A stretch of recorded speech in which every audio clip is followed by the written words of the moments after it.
መላው ዓለም ስለ እስራኤል የስለላ ብቃትና ስለ ሰላዮቿ ወደር የለሽነት 24 ሰዓት እንዳላወራ፣ አሁን ደግሞ ነገሩ የተገላቢጦሽ ሆኖ እስራኤል በገዛ የሀገሯ ሰው ዋጋ ያስከፈላት መጠነ ሰፊ የስለላ ጥቃት ደርሶባታል።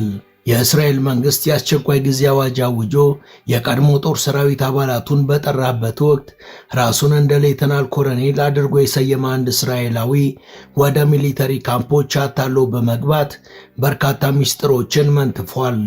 እጅግ ሚስጥራዊ በተባለ ስብሰባ ላይም ተሳትፎ የስብሰባውን ሙሉ ይዘት በድምፅና በቀፎ ቀርጿል።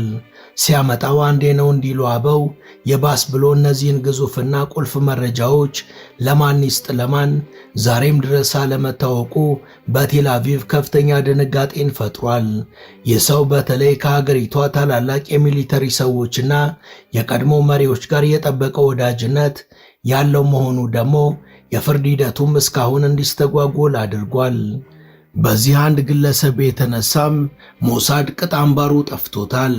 የኔታንያሁ መንበር ውዝዋዜ ጀምሯል። መልስ እንፈልጋለን የሚለው የህዝቡ ጥያቄም ያለማቋረጥ ቀጥሏል። How could the celebrated Israeli intelligence services and military be caught completely off guard? Many tonight calling it a monumental intelligence failure.